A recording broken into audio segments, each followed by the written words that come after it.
오늘 말씀은 로마서 11장입니다. 17절부터 24절입니다. 제가 먼저 읽고 교독하도록 하겠습니다. 그런데 참 올리브 나무 가지들 가운데서 얼마를 잘라내시고서 그 자리에다 돌 올리브 나무인 그대를 접붙여 주셨기 때문에 그대가 참 올리브 나무의 뿌리에서 올라오는 양분을 함께 받게 된 것이면 그대는 본래의 가지들을 향하여 우쭐대지 말아야 합니다. 비록 그대가 우쭐댈지라도 그대가 뿌리를 지탱하는 것이 아니라 뿌리가 그대를 지탱한다는 것을 명심해야 합니다. 그러므로 본래의 가지가 잘려나간 것은 그 자리에 내가 접붙임을 받게 하시려는 것이었다 하고 그대는 말해야 할 것입니다. 옳습니다. 그 가지들이 잘린 것은 믿지 않은 탓이고 그대가 그 자리에 붙어 있는 것은 믿었기 때문입니다. 그러니 교만한 마음을 품지 말고 도리어 두려워하십시오. 하나님께서 본래의 가지들을 아끼지 않으셨으니 접붙은 가지도 아끼지 않으실 겁니다. 그러므로 하나님의 인자하심과 준엄하심을 생각해 보십시오. 하나님은 넘어진 사람들에게는 준엄하십니다. 그러나 그대가 하나님의 인자하심에 머물러 있으면 하나님이 그대에게 인자하게 대하실 것입니다. 그렇지 않으면 그대도 잘릴 것입니다. 그러나 믿지 않았던 탓으로 잘려나갔던 가지들이 믿게 되면 그 가지들도 접붙임을 받게 될 것입니다. 하나님께서는 그들을 다시 접붙이실 수 있습니다. 같이 읽습니다. 그대가 본래의 돌 올리브 나무에서 잘려서 그 본송을 거슬러 참 올리브 나무에 접붙임을 받았다면 본래부터 있던 이 가지들이 제 나무에 다시 접붙임을 받는 것이 얼마나 더 쉬운 일이겠습니까? 아멘.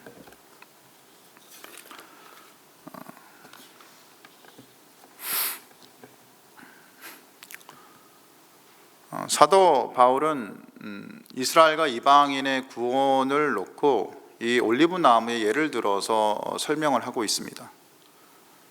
바울이 로마서에서 그 편지를 쓰던 그 로마 교회는 주로 대다수의 사람들이 그리스도를 주로 시인하는 이방인 그리스도인들이었고 또 그들과 더불어서 소수의 유대인 그리스도인들이 같이 있었습니다. 그리고 그들의 주변에는 예수를 주로 시인하지 않는 유대인들도 있었죠.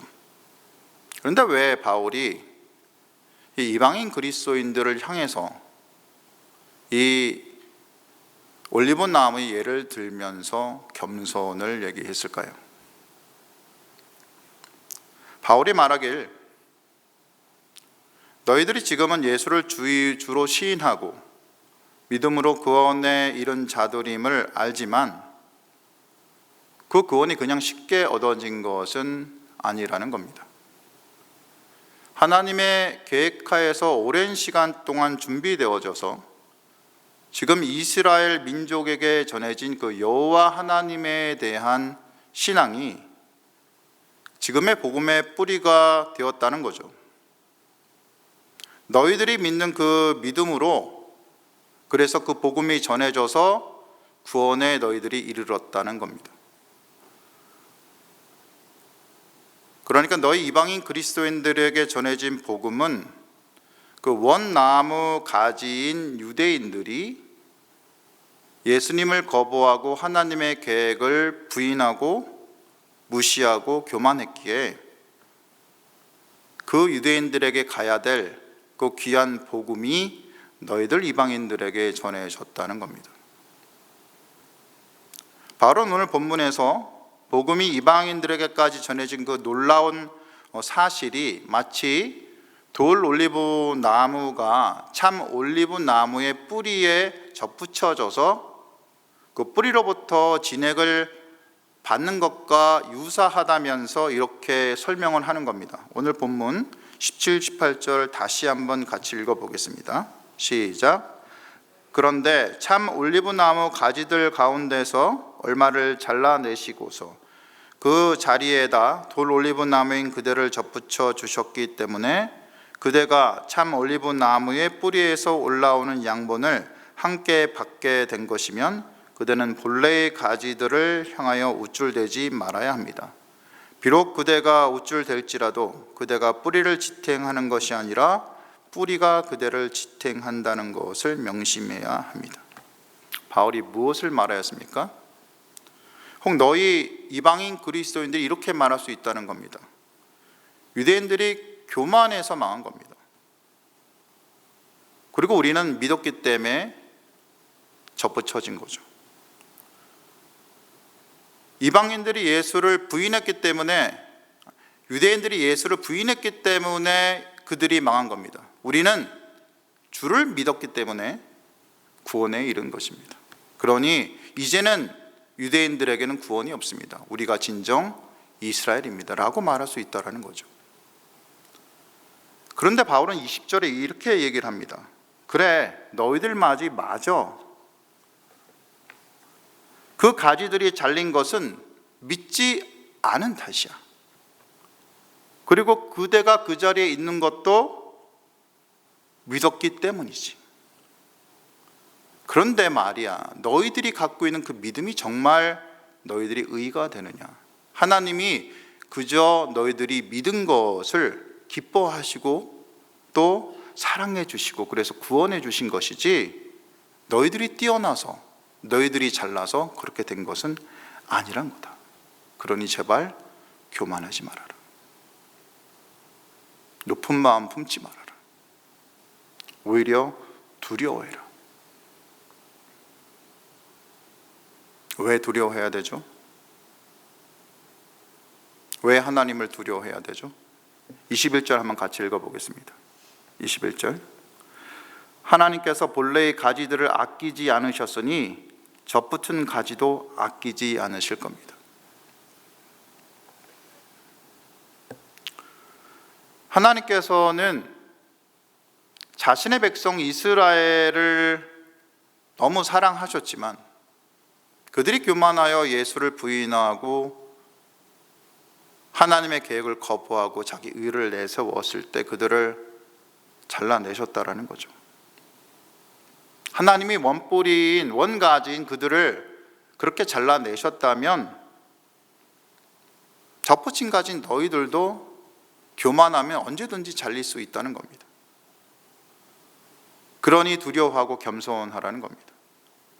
이것이 너희들 그리스도인들이 살아야 될 방법이라는 겁니다. 근데 사실 생각해 보면 참으로 우리 겸손하기 어렵잖아요. 교만하기 쉬운 게 저희들이지 않습니까? 한번 생각해 볼게요. 각자 경험은 다르겠지만 우리가 처음 교회에 발을 들였을 때 그 어색함과 그 감정을 어렴풋이나마 기억할 겁니다. 혹은 내가 만약에 모태신앙이라면 그냥 부모님 따라서 교회에 왔을 때 혹은 부모님을 통해서 말씀을 들었을 때를 기억할 거고, 또 처음 예수님을 인격적으로 만났을 때를 기억할 겁니다. 그런데 지금은 어떤가요? 히브리서 기자는 이렇게 저희한테 얘기합니다. 우리는 그리스도교의 초보적인 교리를 제쳐놓고서 성숙한 경지로 나아가고 있습니까? 그러니까 성경이 말하는 믿음의 성장은 신앙의 연수가 더해 갈수록 수많은 어려움을 믿음으로 극복하고 하나님과 더욱 가까워지는 단계, 그분과 깊은 교제의 단계로 나아가는 것을 말한다는 거죠. 그런데 문제는 우리가 그렇지 못한다는 데 있습니다. 왜 그러냐면 우리가 교만하기 쉽기 때문입니다. 바울이 고린도전서 10장 12절에서 이렇게 얘기합니다. 그런즉 선줄로 생각하거든 넘어질까 조심하라.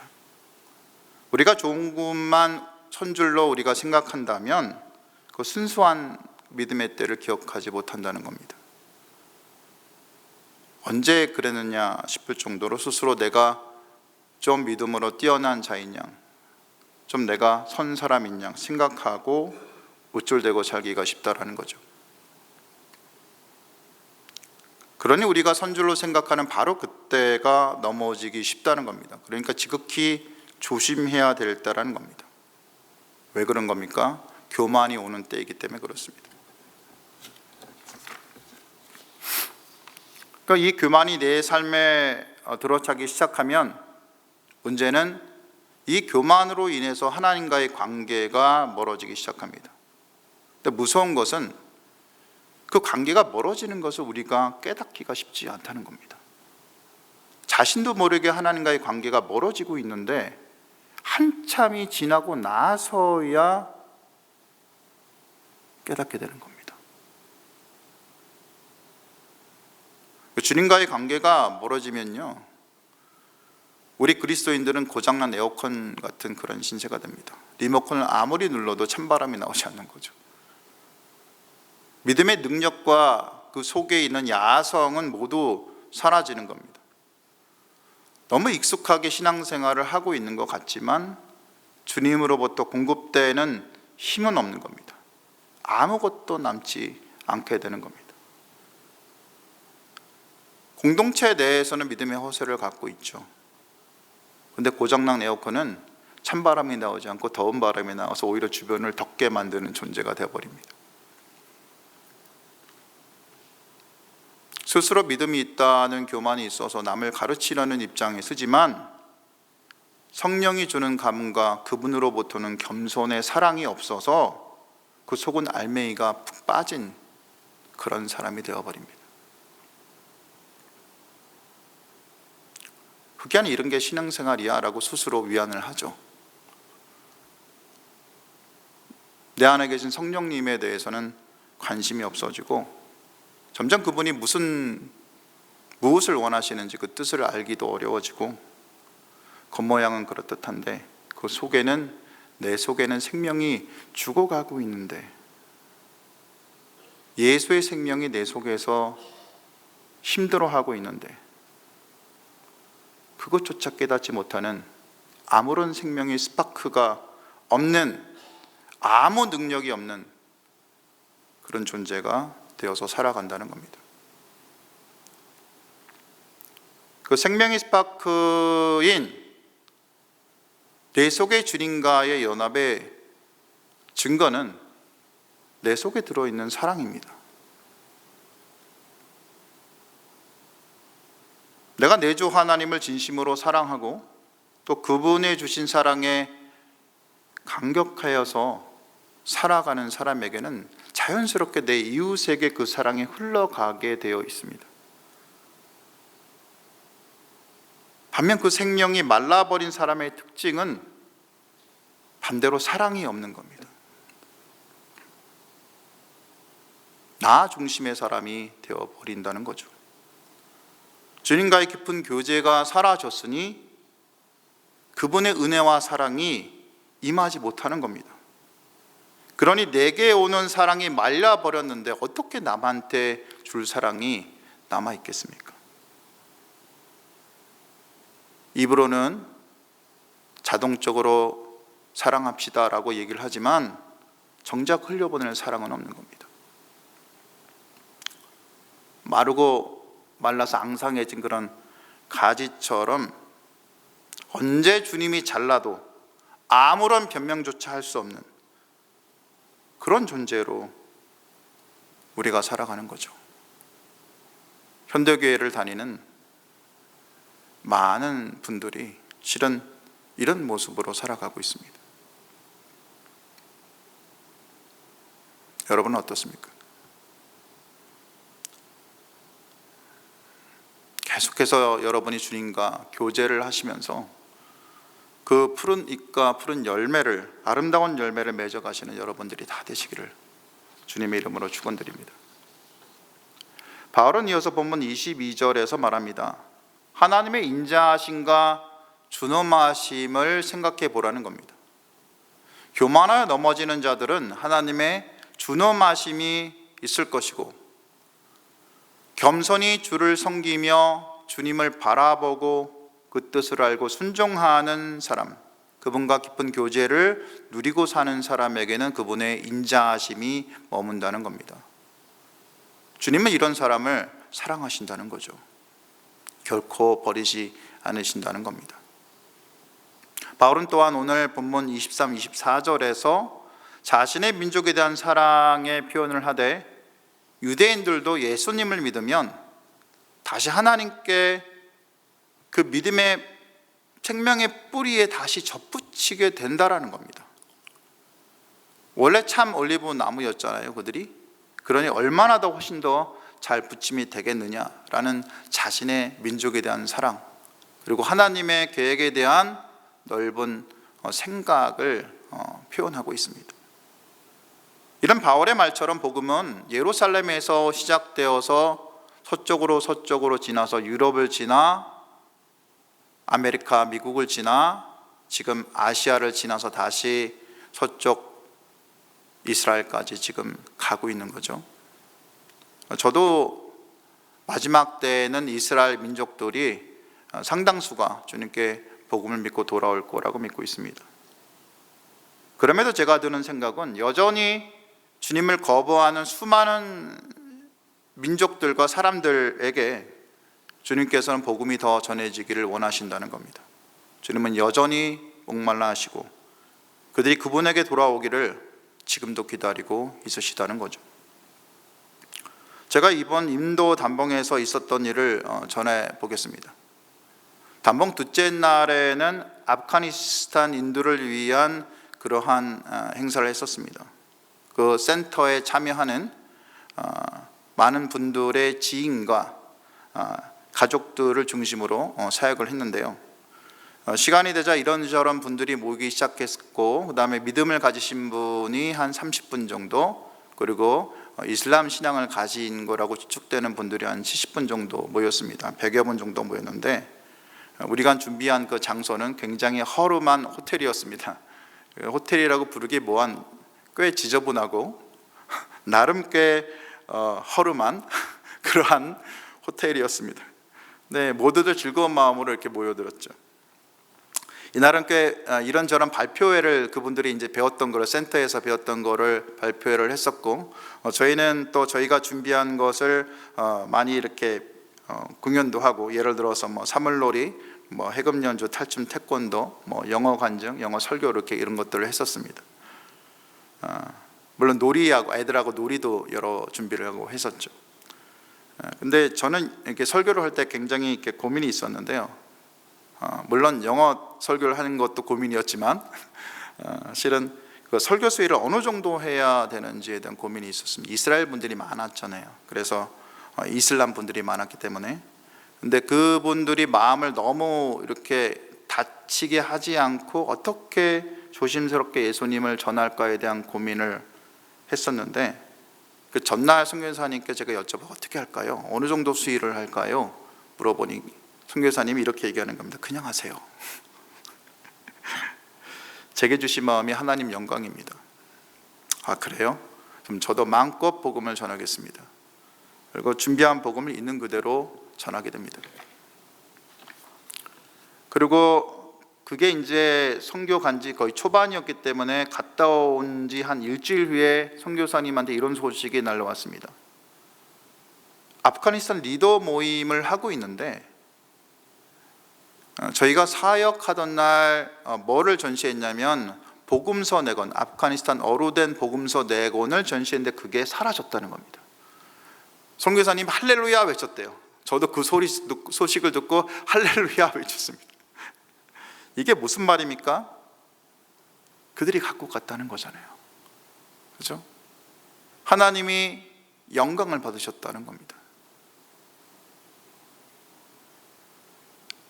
주님을 알지 못하는 영혼들이 그 복음서를 읽고 그 가족들에게 또 복음이 전해진다면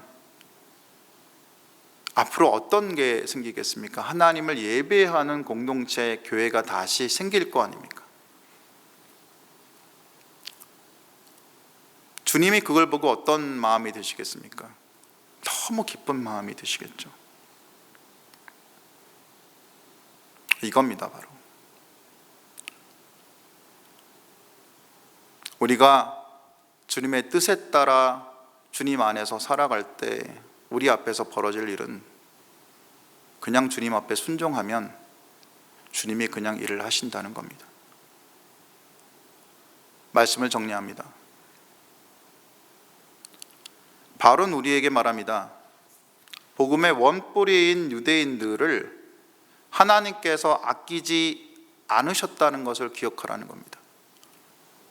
유대인들은 자신들의 의를 내세우고 교만했었습니다. 그래서 하나님한테 버림을 받았던 거죠. 그러니 그들을 대신해서 복음을 받아한 우리들, 너희 이방인 그리스도인들은 겸손히 살라는 겁니다. 바울이 로마서에 왜 그걸 썼겠습니까? 너희들 겸손히 살아야 돼. 그래야지 하나님과의 관계가 끊어지지 않고, 그래야지 네가 잘려나가지 않고 그 믿음의 자리를 끝까지 갈 수 있는 거야. 그게 하나님의 인자하심에 끝까지 머물러 살 수 있는 거야. 하나님의 인자하심에 머무는 겸손한 그리스도인들은, 그러니까 주님 앞에 머물러서 성령이 내 안에서 나를 이끄시는 대로 겸손히 순종하며 사는 사람들입니다. 매일 엎드리면서 주님의 마음을 알고 매일 말씀 가운데 하나님을 알아가며 그 말씀에 순종하며 사는 사람들입니다. 하나님께서는 그분들을 너무 사랑하시고 지금도 찾고 계시는 거예요. 이런 겸손하고 순전한 사람을 통해서 하나님은 일을 하십니다. 주님의 복음을 전하는 역할을 하시는데 그들을 사용할 것이고, 주변의 생명을 살리는 것에 그들을 사용할 것이고, 하나님의 영광을 드러낼 곳에 그들을 사용할 겁니다. 이 말씀을 들으시는 모든 분들이 참 겸손했으면 합니다. 참 하나님을 알았으면 합니다.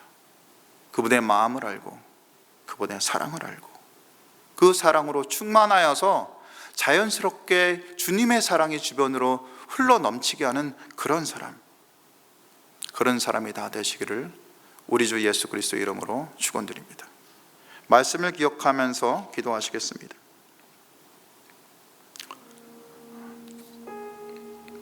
우리가 참으로 교만해지기 쉬운 자들입니다. 자기의 내세우기 참 좋아하고요,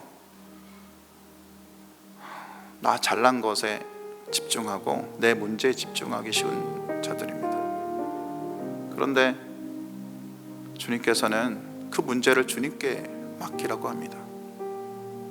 내 문제, 네 문제 나한테 맡겨라.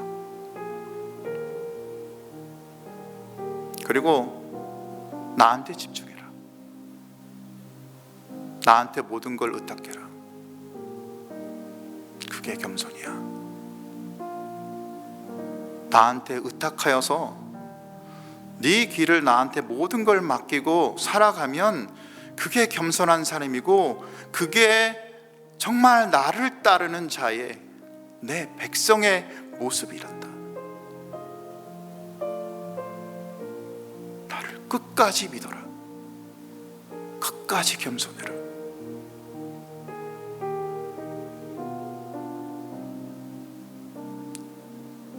이 말씀을 듣고 순종하는 사람은요, 주님의 능력이 드러납니다. 하나님의 살아계심을 볼 수 있습니다. 하나님이 살아계셔서 우리한테 공급해 주신 힘으로 우리의 삶을 살아가고 우리 주변을 사랑하는, 그런 사랑이 넘쳐 흐르는 사람이 되는 겁니다. 이런 사랑을 주변에 전할 수 있는 사람, 이런 사랑을 할 수 있는 사람이 다 되시도록 우리 주님 앞에 이 시간, 우리 모든 걸 다 내려놓고 기도하는 시간을 갖도록 하겠습니다. 기도하시겠습니다.